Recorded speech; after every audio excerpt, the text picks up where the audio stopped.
One clarification, something you said today about vibrational attitudes. When you said we feel bad, or you brought the example of feeling sad for somebody who died, etc. What about situations where I walk in a room and I feel negative emotion, but it's really about somebody's not feeling good? I pick up on their stuff. Yes, but here's the thing. It ties right into what we were saying earlier.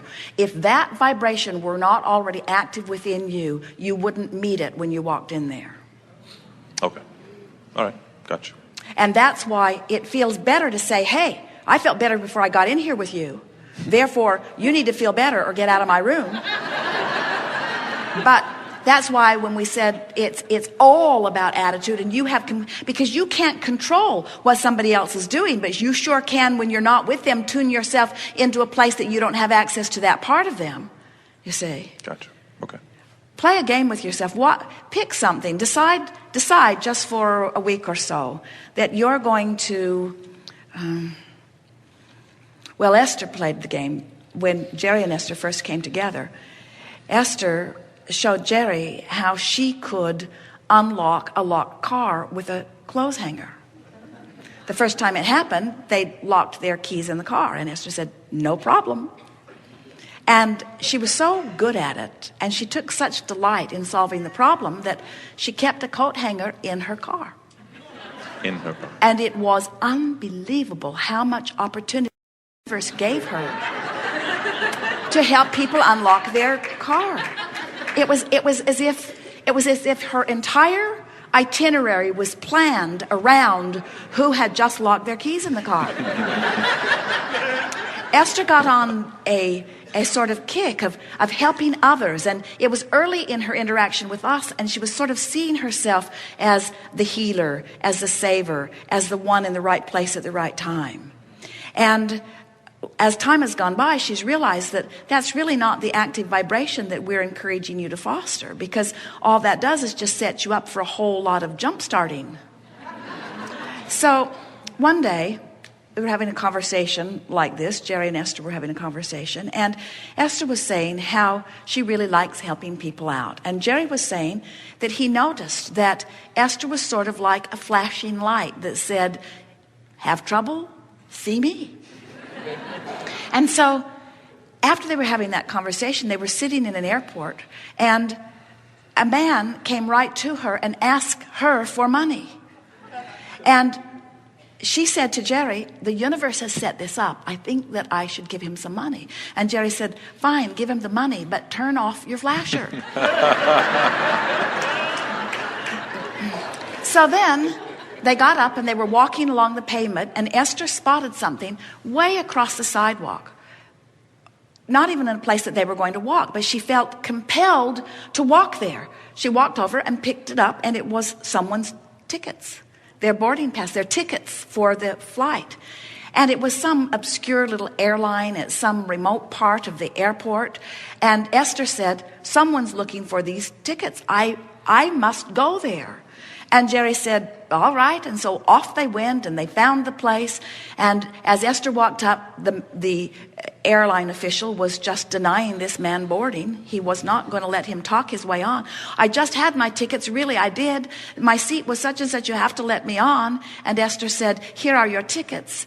And he picked Esther up and whirled her around and pronounced her his guardian angel. And Esther said, I think you're pretty much right about that. But then Esther began to realize that there are other ways that she might want to spend her days, other than bailing people out of things, because she was such a temporary fix for anyone anyway, you see. Right. And so what we're really getting at here is in the attitude of healing, there is attention upon what needs to be healed. And in an attitude of wellness, there is a being in the vortex, rendezvousing with what is well. And what we want to say to all of you is, of course, you want to help anyone where you can.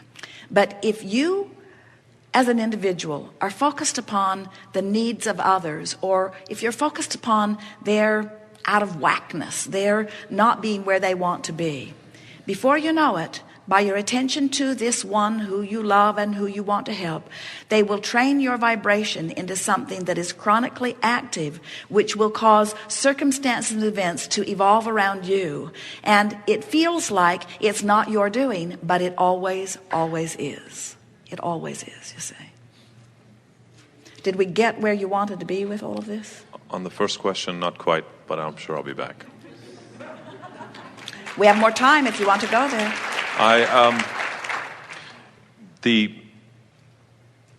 Part of my problem is verbalizing how it feels in my body.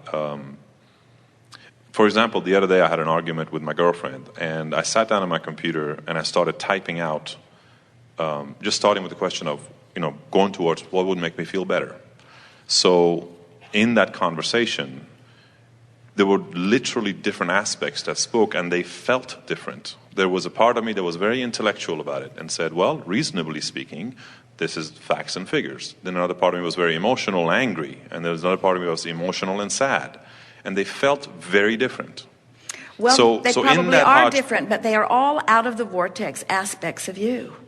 And when you get in... But holding them as different and independent has helped me lately to find a better feeling thought, is what I'm going to, and I wanted to check in with you about that. Essentially is the point of me talking here. Well, as we said to you, we think you have found a way. You're looking for a better thought, so you've found better thinkers. But if you really want to know what we think about it, we think you're working too hard. Okay. And we think that it would be much easier if you are saying to us, and you are in essence, because you say, my problem is. But if you're saying to us, I cannot find a way into the vortex without finding these other aspects of me, then we say, whatever it takes to get in the vortex, whatever it takes to get in the vortex, whatever it takes to get in the vortex.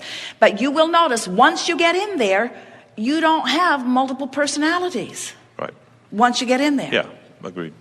Good. Agreed. Very good. Thank you. Yes, indeed.